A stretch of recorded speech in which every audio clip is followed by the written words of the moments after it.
Part 3 of A Girl Like Tilly, Growing Up with Autism.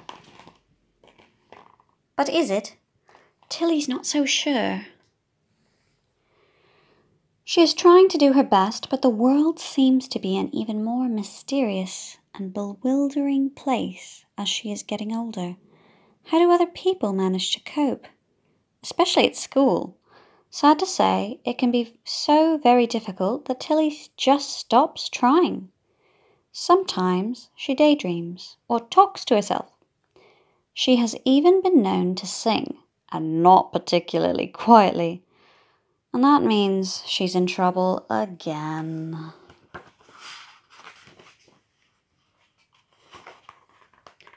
Worst of all, nothing ever stays the same. Nowadays, the other girls never want to hear about Gilbert at all. They talk about their hair and clothes all the time and squeal and giggle a lot. And when boys are around, they behave in ways that are very puzzling to Lily. "Oh dear," says Mum, having a little cry. "I sometimes feel at my wit's end. I love Tilly very much. She is a very special daughter, but she seems to be a bit stuck." "Don't worry," says Mary. "She's a regular tomboy, but it's just a phase. She's so pretty. Just you wait." Tilly isn't sure what Mary is waiting for. Tilly knows she doesn't feel comfortable in her own skin. She even sometimes asks herself, "Am I a girl? Am I a boy? I guess I'm a Tilly," she thinks. But being a Tilly is very confusing indeed. "Oh dear," says Dad, shedding a little tear.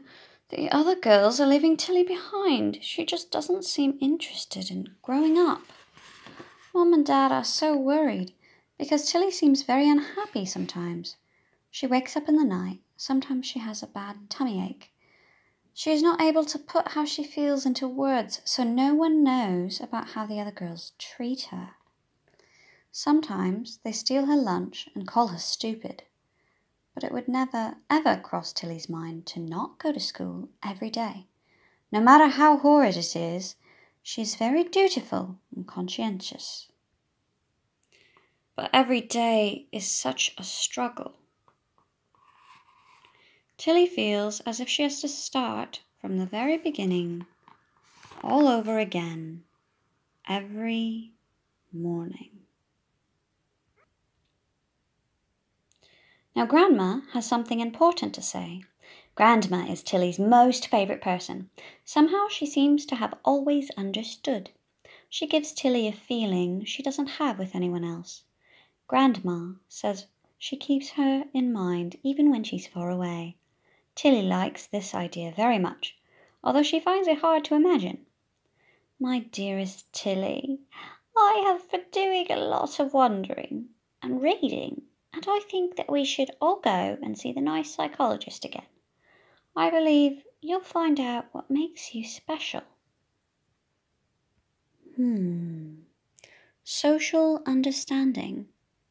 She has a little trouble understanding what her classmates are doing. Communication, writing, reading, developmental history, maybe walking or riding a bike.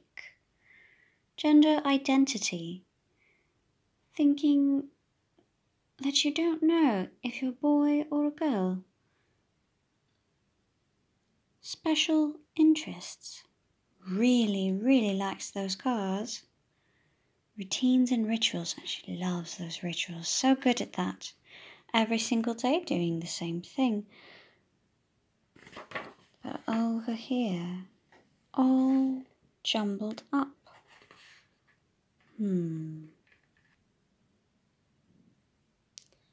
Her parents are looking at different problems, one at a time. And the psychologist is considering everything.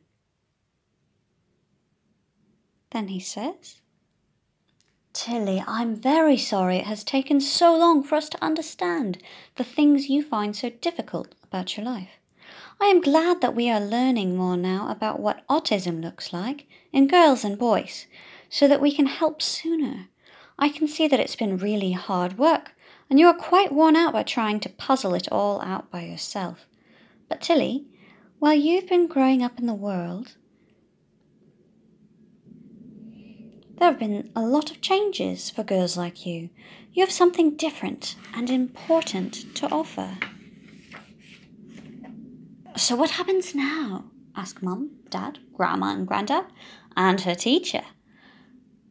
We all want to help Tilly as much as we can. How do we do that? Well, says Grandma, I think the best person to tell us that is Tilly herself. She has lots of hopes and dreams, you know, but we've all been so tied up with the problems, like knots in a rope, that we haven't been able to find out about them. We are setting out on a new journey now. I am Tilly. I have autism, and that makes me different. It does help to have a reason for everything that's happened. And to know that there are other girls with autism too, but no one is quite like me, and we don't all have the same story. Now I'm starting to understand myself better. There are things I would like some help with. I would really like to learn some rules for when I'm with people. What's okay and what's not okay? Can I say no sometimes? How do I let people know what I'm feeling? I can't find the right words even when it's very important. I often feel so bad and I worry a lot about growing up and keeping myself safe. How can I learn to be more confident and find a place where I belong? She's breaking the knots and sharing her problems with people she trusts. I am Tilly. I have autism, but that's not all you should know about me. I love history. I love music. I love computer games.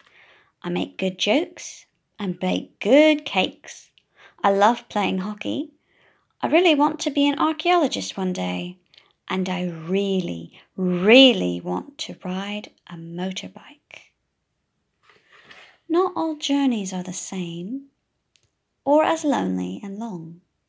Although being different can bring problems, maybe it can also lead to possibilities.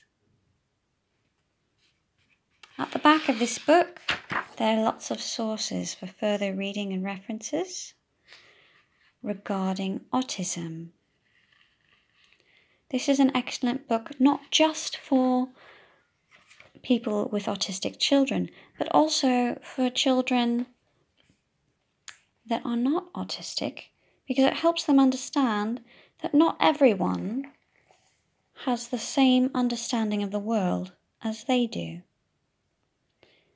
This is by a book by Helen Bates, illustrated by Ellen Lee.